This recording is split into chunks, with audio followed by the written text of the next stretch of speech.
Yo, what up? Your boy is back. Divine Sense Boxing back in the building. Salute to everyone dropping in early tonight. Much love and appreciation.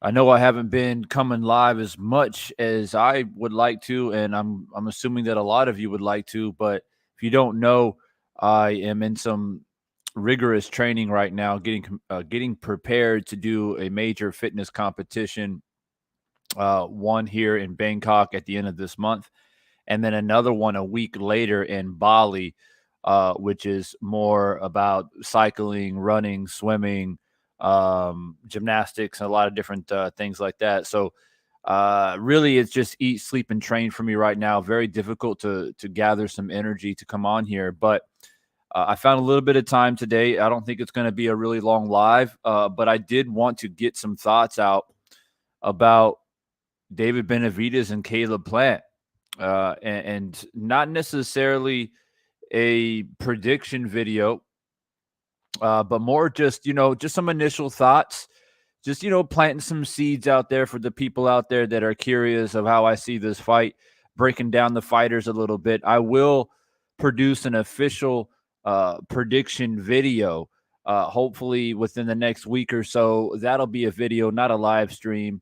And that'll get my prediction out there, and let's see if it stands firm come the time the fight is happening. Now, from what I have learned and read, the fight is being planned for March, right? Planned for March, which makes sense. I guess it gives each fighter approximately 4 months to kind of wrap their head around it, prepare. Plant obviously just coming off of a victory against Anthony Durrell, not just a victory, but a knockout victory, probably his best win of his entire career, at a point in his career where he needed to make a statement, and he did. So, give him some time with his wife and his newly born child, which was born just, I believe, like last month or something like that. And then I'm assuming that training will start to get underway probably in December, to get ready to kick off their big fight between him and David Benavidez. David Benavidez, obviously coming off of his one of his best victories too, against David Lemieux, basically just running straight through David Lemieux. And he continues to be a formidable force in the super middleweight division. So look, I mean, as boxing fans, we know what it is. I mean, this is a massive fight. it's pretty much the best fight that you can make at super middleweight, in my opinion, without having the name Canelo Alvarez attached to it, right? You can't get much better at 168, but this fight right here, it has the makings of everything that you need in a boxing matchup, man. I mean, stylistically, how much better can you get? You have an aggressive, come forward, volume puncher who's tough and durable, like David Benavidez, versus a pure boxer who knows how to stick and move, score points, and do what he does on a pure boxing level. But recently, he has developed a few more extra skills to his tool bag, in my opinion, bringing on Breadman, who I think has really plugged some holes away from being exposed with Caleb Plant. I know a lot of people criticized him for not being able to have pop behind his punches, and he pot shots too much, and a guy like David Benavidez would just be too much. Well, Anthony Durrell was hyper aggressive versus Caleb Plant in their fight. I mean, he wasn't trying to outbox Caleb. He was trying to make it rough and tough, and he was trying to outwork Caleb Plant. And Caleb Plant not only boxed well, and I think I gave him pretty much every round before the knockout. You could have given Anthony 1 or 2 rounds maybe, but he was controlling the fight, and he ends up knocking him out. I mean, so we kind of see how Caleb Plant has made those improvements that he needed to make that next step in his career. He wasn't going to be able to survive at 168 just being able to box really well. He needed to get some more force behind his punches, be a little bit sharper, and be more what's the word? Like, just have more of an intent of hurting his opponent rather than just, I'm going to go in there and be slick and box. Because when you get to that level, he found out against Canelo, being just a slick boxer wasn't enough. He wasn't able to hurt Canelo and really put Canelo on the back foot or anything like that. And eventually, Canelo walked him down, went to the body, broke him down, and stopped him late in the fight. So what I like is the fact that he was able to learn from that, not allow the loss to Canelo, bring him down, and he didn't allow his ego or his pride to get the best of him. He looked at it. He analyzed the film. He probably thought about the fight every single day. He knew that he had to change certain things, and he brings somebody in like Breadman into his corner and right away makes those important adjustments. And we saw that come to fruition against Anthony Durrell. Do want to recognize the people that have came into the building early of the live stream here. We got SM on. What's up, good? What's up, man? What's good, SM? We got Mangus Allen. I appreciate you. Logic, what's good? Not Zay, was good. Omega Red family. That's the family right there, Omega Red, man. Much love and appreciation. So, like I said, I didn't want to make this a long live stream. I'll give you guys an official prediction video that will be, straight to the point, edited and uploaded. And this live is just to kind of, I haven't been live in a while, so I want to get something out there, a little bit of a topic out there to get people's minds wandering a little bit, wandering in a good way, in a positive way, just trying to digest this fight. A lot of people are going to start planning their bets soon. Those who do bet on fights are going to start thinking and wondering, all right, where do I put my money? Because this is a tough fight to call. Now, I haven't looked at the odds. I'm not sure who's going to be the underdog. I would imagine Caleb Plant would probably be the slight underdog just because David Benavidez is the undefeated fighter in this matchup. I think he has a little bit more momentum coming into the fight, even though Caleb Plant is coming off a great victory. I would imagine that Caleb Plant will be the slight underdog, but slight. I mean, it will be very slight. It's not going to be massive odds. Be careful on where you place your money on this fight. And one reason Karma Box MMA was good. One reason why I don't jump in the cart before the horse in a fight like this is because you're going to be able to see and feel more confident about who you want to pick once the fight camps kick off, right? When we're going to see the fighters working behind the scenes, working the mitts, working the bags, working on their footwork. You kind of see, shades of their game plan. Then people's opinions and things start to shift a little bit. But as it is right now on paper and what we have to go off of right now is what we know, right? We don't know how even the little small things that people don't consider, which is weight, right? How well will these two men maintain the 168-pound threshold? I think in that regard, Caleb Plant is going to be fine. I think he's proven to be able to maintain the weight, perform at a high level at the weight. David Benavidez, though, I mean, we know of situations that he has had in the past when it comes to making weight. I mean, David Benavidez is a big boy. He is a very big super middleweight. So we have to look at his camp. We got to, monitor his weight to see where he's at because, if he's struggling to make that weight, 2 weeks out before the fight, will he cut down on weight and weight drain himself? Will that take power and energy away from him? Because quite frankly, if you're leaning towards David Benavidez, you want the best possible David Benavidez that you can get. Healthy, in shape, at the best weight possible, not weight drain, not feeling weak coming into a fight. Having to deal with somebody like Caleb Plant not being at your best physically is not a good idea.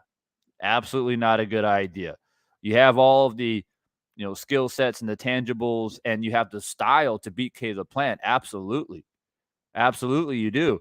But like I said, you got to be the best of yourself. So I would recommend people to, hold your money for now and kind of wait for things to unfold a little bit. Wait for the fight camps to start rolling. Wait for the odds to fluctuate here and there, and then make your decision. And of course, wait for my official prediction video because, like I said many times before, I get my predictions right probably 8 out of 10 times. I don't know what my record is, but I think since I came on here on YouTube about a year and a half or so ago on this channel, I think I've probably dropped, I don't know, 20 some odd predictions and only got like 2 wrong. So you can pretty much take it to the bank when I come out here and give you guys a prediction. And sometimes it goes against the grain, aka me predicting Usyk to outbox Joshua in the first fight. I got ridiculed for that immensely. And many other fights where I predicted underdogs to win and they pull it off and people get shocked. Well, make sure you stay tuned to, my prediction of this fight, especially if you're somebody that wants to put money on it. So anyway, what I want to do first off before I talk a little bit more about this fight is let me just double check what the poll is saying. Well, 56% saying I think Caleb Plant takes it. Benavidez 44%. Nobody voting for a draw yet. So we got a pretty close poll here, with Plant being the slight favorite. We'll see if that changes as we go along here. But I don't want to get too deep into any type of topic in regards to breaking down the fight or predicting the fight because I want to save that. But what I do want to do is share this article with you guys just in case you haven't seen it. And it's an article, I believe, by what website is it? I forget what website it is. Boxing News. Yeah, Boxing News 24.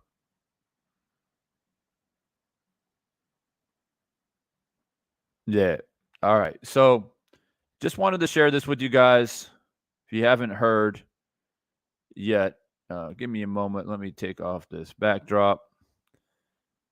All right, cool. So Plant versus Benavidez to fight in March. All right, that's what it's been announced. We know that the fight has been announced officially. Both fighters have announced it on their Instagrams and their social media platforms. So we know the fight is happening. Now it's just a matter of putting the dates together. So the WBC ordered at their convention on Wednesday that the winner of the David Benavidez versus Caleb Plant fight in March will be the mandatory challenger to the undisputed super middleweight champion Canelo Alvarez. All right, so there you have it. That's the bit of information that I did want to share. What the WBC did not mention is if Canelo chooses not to face Benavidez versus Plant winner, he would be stripped of his title. Well, that is a very interesting statement right there. Canelo Alvarez and the shenanigans around him continues.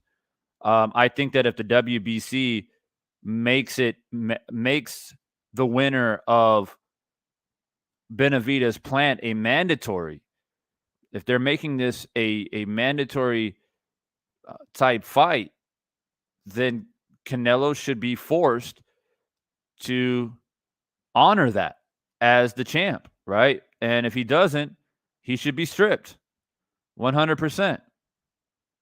100%.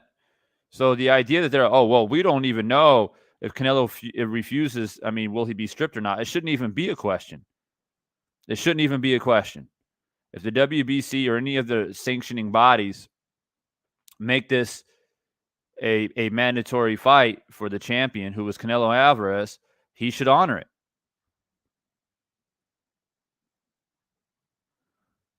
But it seems like Canelo's going to stay at 168, at least for the time being.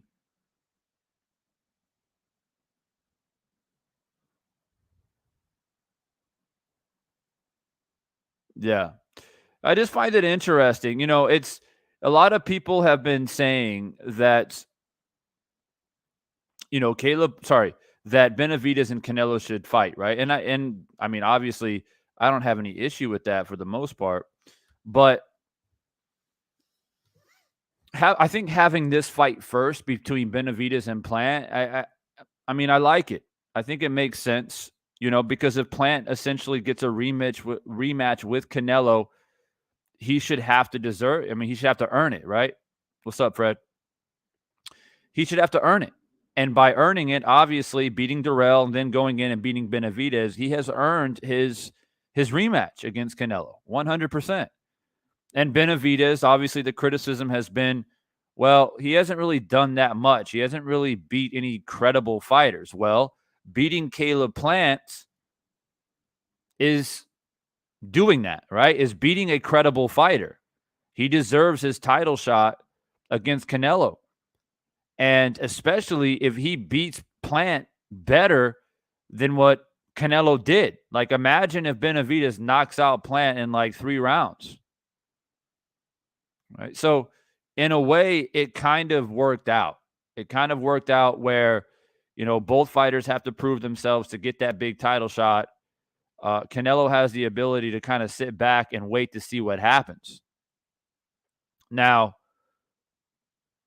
making the Benavidez-Canelo fight's a no-brainer. If Benavidez beats Canelo beats Caleb Plant convincingly and or knocks him out, that fight is so easy to make.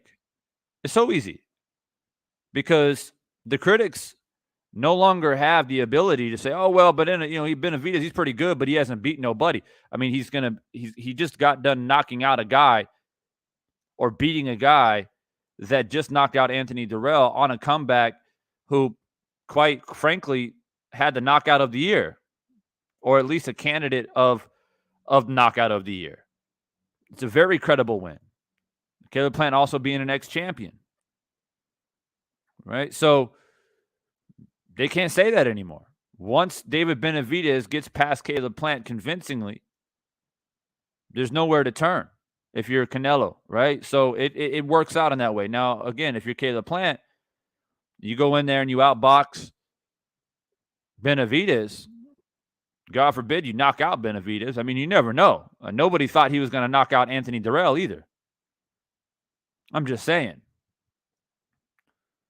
Then, yeah, I mean, if at that point Canelo says, I've already fought Plant. Yeah, he looks pretty good. He knocked out Darrell.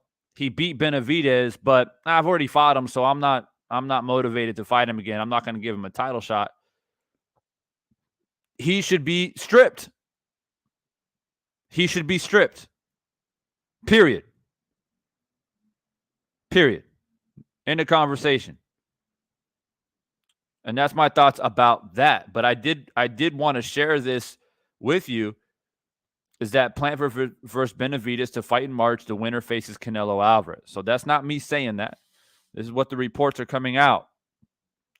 So a little bit of a spotlight being shined on Canelo on what he's going to do between these two men and who comes out on top. So we'll see. We'll see what Canelo decides to do. Now, if you were to ask me, well, what do you think he'll do? I mean, the options are minimal. Like, he doesn't really have, I mean, he either fights the winner of this fight or he vacates the titles. I mean, that's it. I just don't see him going any other way. I mean, he's going to fight some other 168 pounder and avoid the winner of this fight and hold on to his belt. I mean, I guess that could happen because it's Canelo. You never know. But I would say that the pressure is actually mounting to the contrary. I think he has to fight the winners or the winner of this fight or vacate. And there should be stipulations placed upon him. So that's my opinion on that. Now, let me talk about this a little bit. I'll talk a little bit about the styles and some things and point of interest for you guys to think about without getting too deep into a prediction or giving away too much.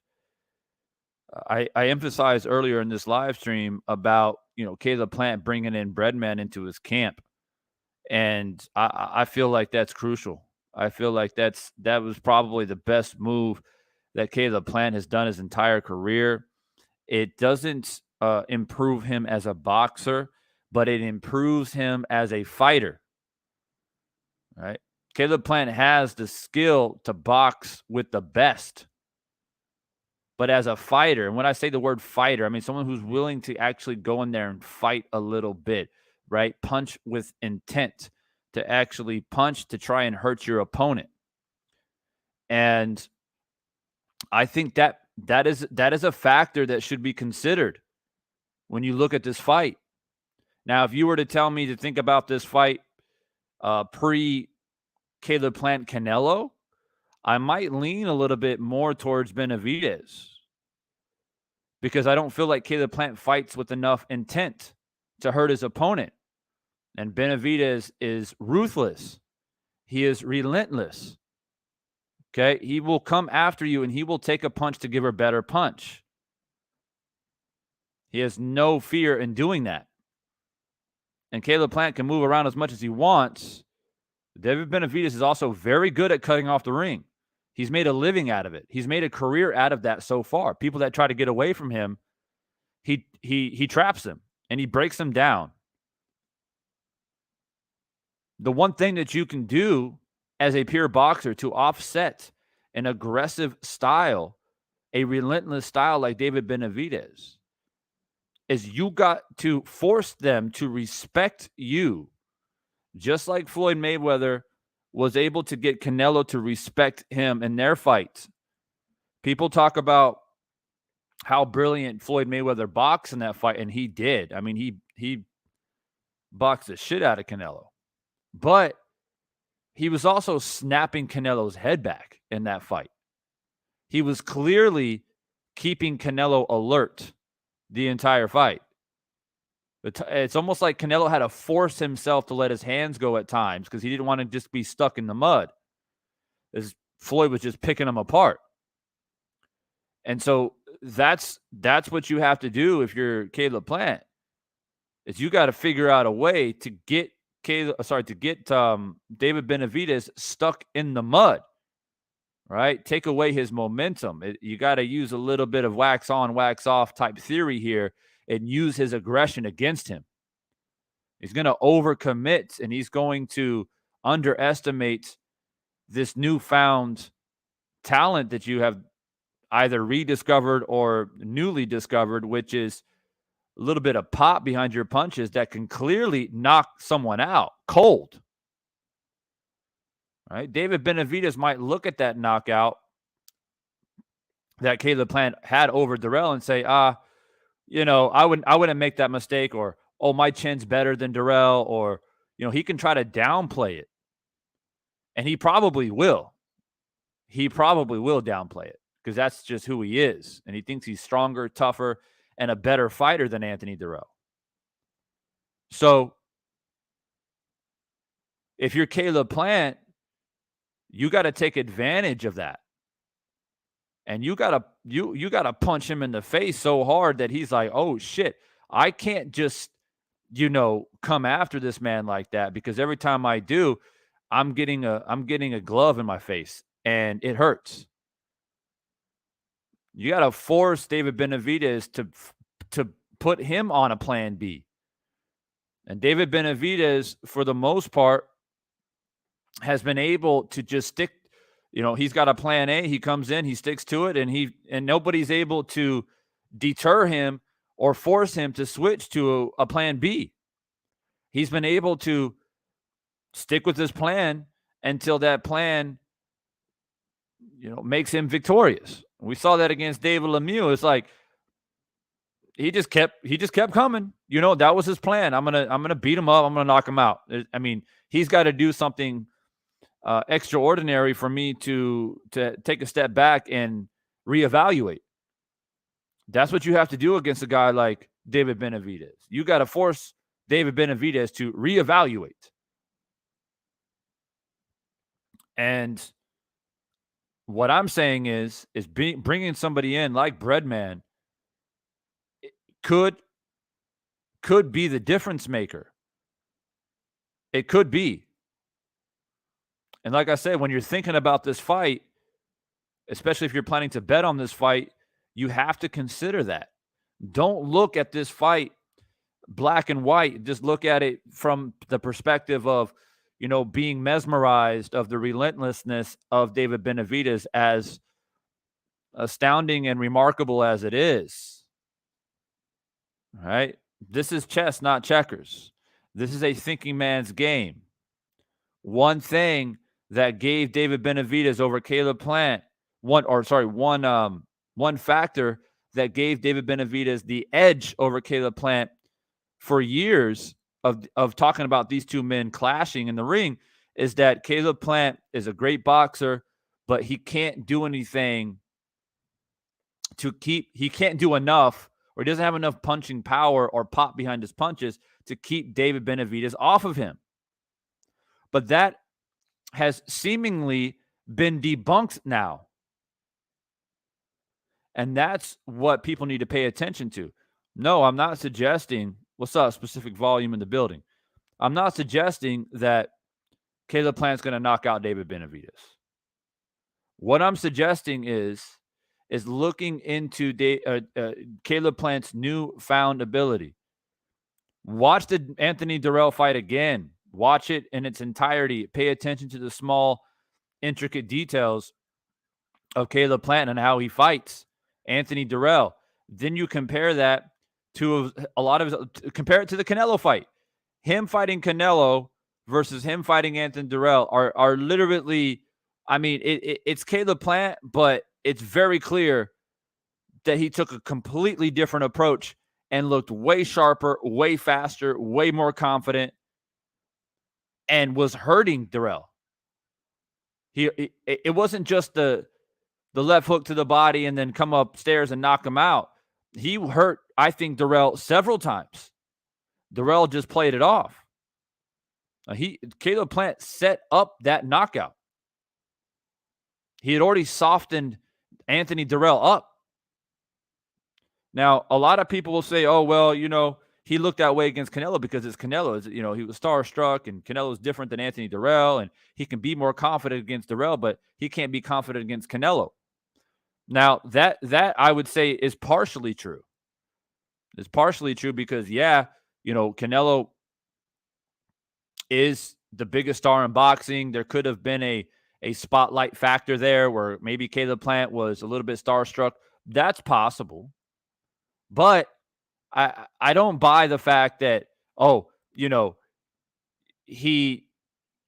he was like scared of Canelo, but he wasn't scared of Dirrell. I mean, I just don't believe that. I just believe that he has a newfound confidence because Breadman had instilled this new confidence. And how did he instill it? That confidence, he instilled it because he basically brought out the skill set of being able to punch better and harder, sharper, and more crisp. And when you do that to a boxer who already has very good boxing skill, oh, believe me, you're going to fucking boost their confidence a lot. Because now they know they not only can they outbox if they need to, move, stick and move, counter punch, pot shot, survive rounds through boxing skill. They know that they can do that. Now you add the factor. Now they know that they can hurt people. You feel what I'm saying? So the confidence boost is magnified by a lot. David Benavidez is going to continue to be who he is, regardless if Caleb Plant is a better fighter now than he was 2 or 3 years ago. David Benavidez has also improved. He has continued to grow, gain experience. His confidence is high. I mean, this is why this is such a fantastic fight, because both of these men's confidence is extremely high right now, right? I'm sure David Benavidez feels that Caleb Plant not only isn't tough enough to deal with him, but also probably feels that he can't punch hard enough, and he feels that he's bigger than Caleb Plant, and he's going to be able to bully Caleb Plant. And if he gets in on the inside, he knows that he can put Caleb Plant in trouble, right? Those things are in David's head that he, I'm sure, is supremely confident of. The press conference is one of the things that I'm most looking forward to. I think the press conference is going to be lit. We know about the bad blood between these two men and the Benavidez family and Caleb Plant. We've heard the stories against Jose and David and the encounters that they've had over the years. They've been talking shit to each other for several years when they haven't been able to fight each other, and they were both fighting other people, but they still continued to talk shit, right? Well, all that's over now. Now they're going to have to sit in front of the media and speak how they feel.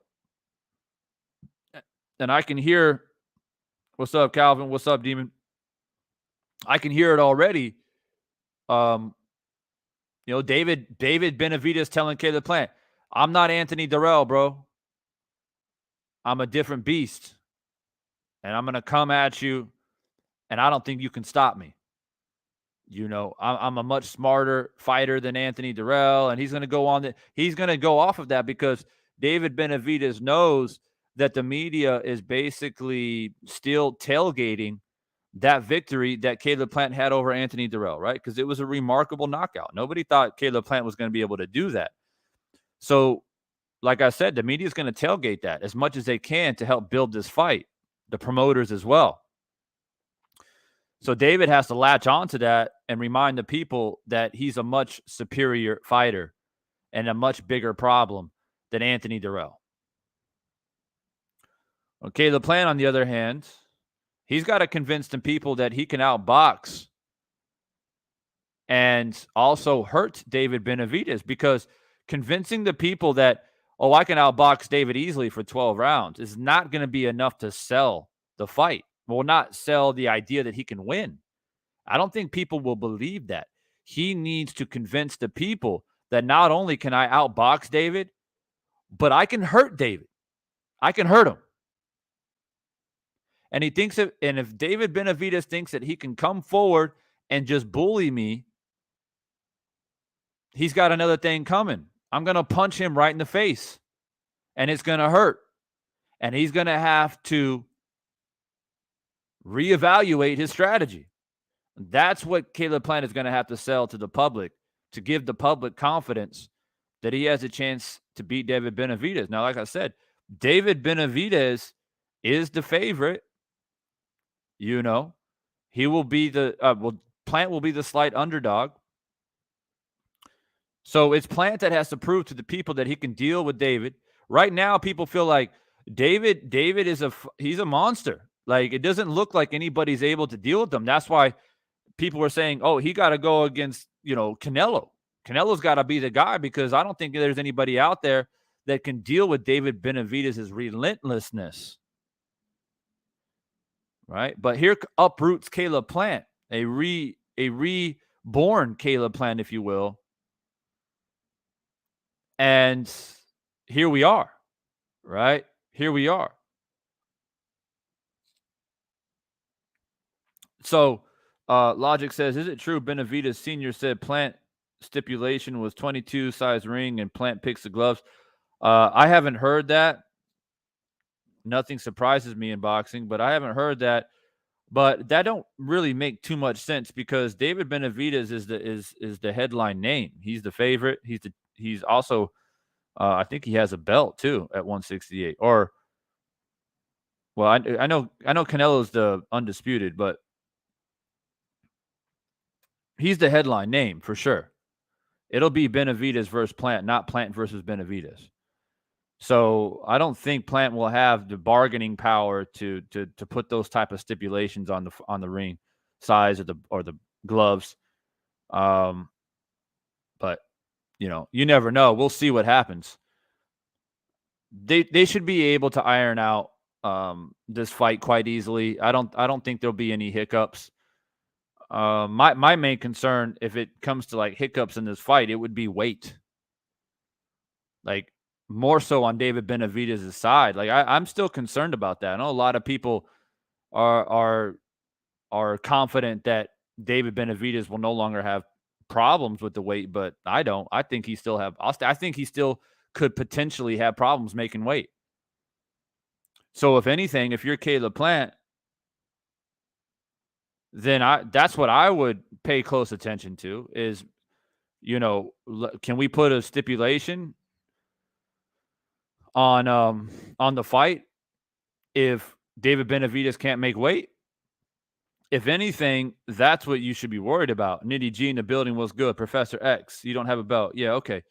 Yeah, so he doesn't have a belt, but he's still the A side in the fight. He's still the headline name.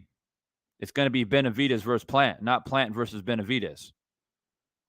So I'm not sure if Plant will have the ability or the bargaining power to stipulate anything. I think it'll just be everything will be standard ring size, glove weights, glove brand. I mean, just it'll be a standard fight straight down the line.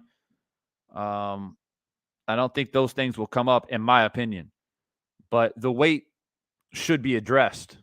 It should be.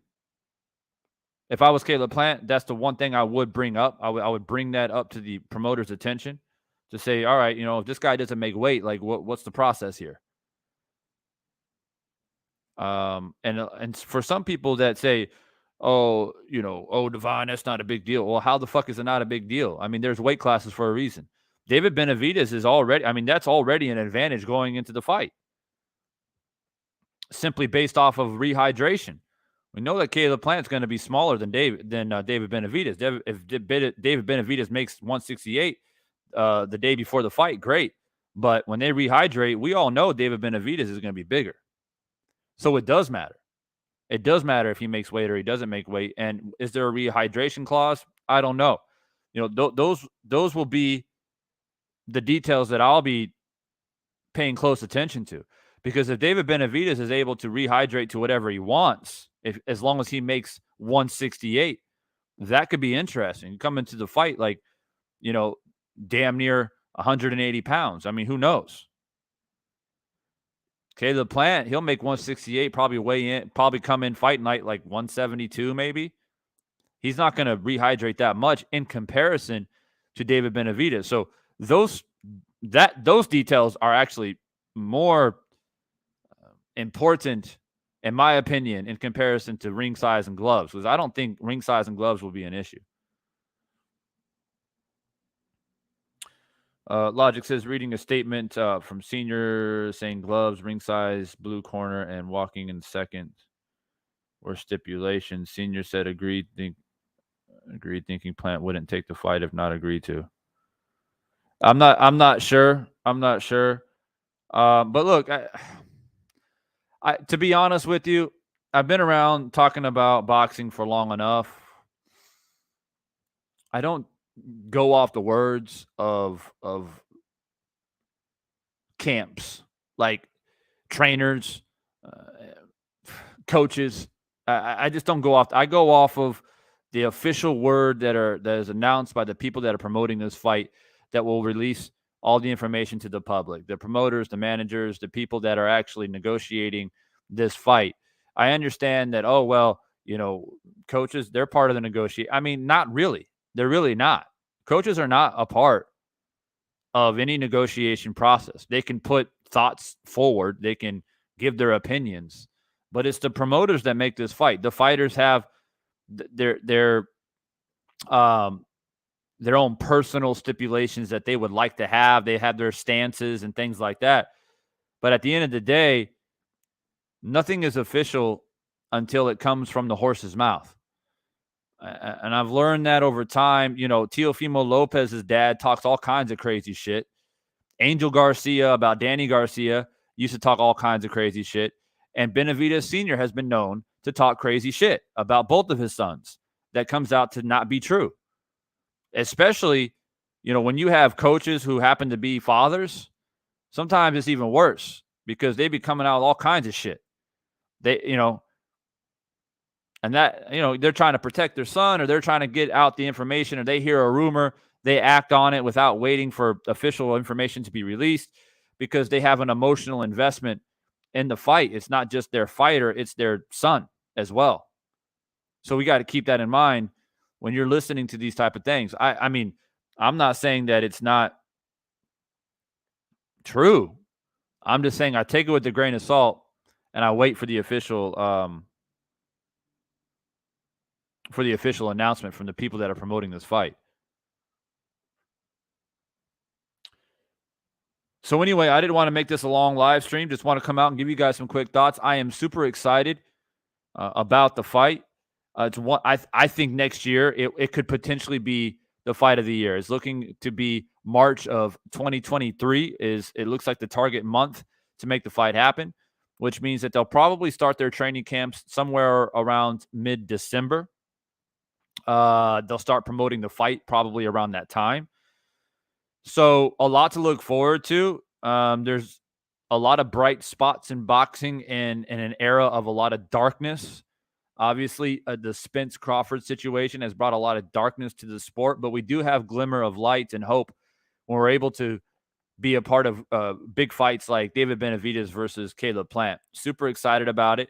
Wanted to come out here and give you guys my excitement about the fight and let you guys know that I will be dropping an official prediction video of the fight. That video will be uploaded. And along the way, once my video is out there, you guys know exactly where I stand, exactly know what my prediction is. Then we'll start to construct our Firestorm panels, bring other content creators onto the panel, and we'll chop it up. There's some other fights coming up. I had a few people hit me up on Instagram asking me if I'll talk about Crawford and David Avalanche, as I like to call him. I might drop something quick. I'm just not excited about the fight. Forgive me if I'm not. I'm just not. I've made it abundantly clear that I'm not. I've given my reasons on why I'm not. But for the sake of boxing, I might drop something quick. I don't really have to think too hard about that fight, to be honest. I'm more so concerned about what Earl Spence is going to do next. And still on standby, waiting to see what Wilder's move is going to be next as well. We'll see what Deontay Wilder is planning. And, of course, Curious to see what the direction of Devin Haney and Shakur Stevenson, the Lomachenkos, and all these guys. It's kind of a little bit quiet on the Western front. So I'm keeping my eyes open. I'm not live as much as I would like to, or perhaps you guys would like to, but I do on a daily basis kind of check into certain channels out here, give my updates. If something big pops off, I probably will come on here. Otherwise, I'm going to be focused on my training. I'm going through some rigorous training right now, so I'm super exhausted by 8 o'clock at night. I don't have much energy. I have to rest, recover, and stay focused. I have 2 big competitions coming up at the end of the month and at the beginning of December. So I got to knock those out. And in the meantime, if I do find some time and or big things happen, I'll let you guys know my thoughts. But I'm going to go ahead and get up out of here. And I appreciate those who did come tonight. I know it wasn't a busy live stream tonight, but I understand. It's all good. Those who did come, I appreciate you. Hopefully you guys have hit that like button already. At least let the people know that you dropped in, and I appreciate that. I'm going to end the poll here as well. Who you got? Plant, Benavidez, more of a curiosity poll. Benavidez jumped up top here. Plant was winning at the beginning of the live stream, but it looks like Benavidez jumped ahead here at 50% to 47%. So we will revisit that poll later on when we make other Firestorm panels and things like that to talk about this fight. Let's see if people change their opinions. But for now, I'll go ahead and end that poll. And I'll get up out of here, guys, and I'll see you guys on the next one. Like I said, those who did drop by, I appreciate you. And I'll catch you guys on the next one. Y'all stay strong, stay positive. It's your boy Divine. Peace.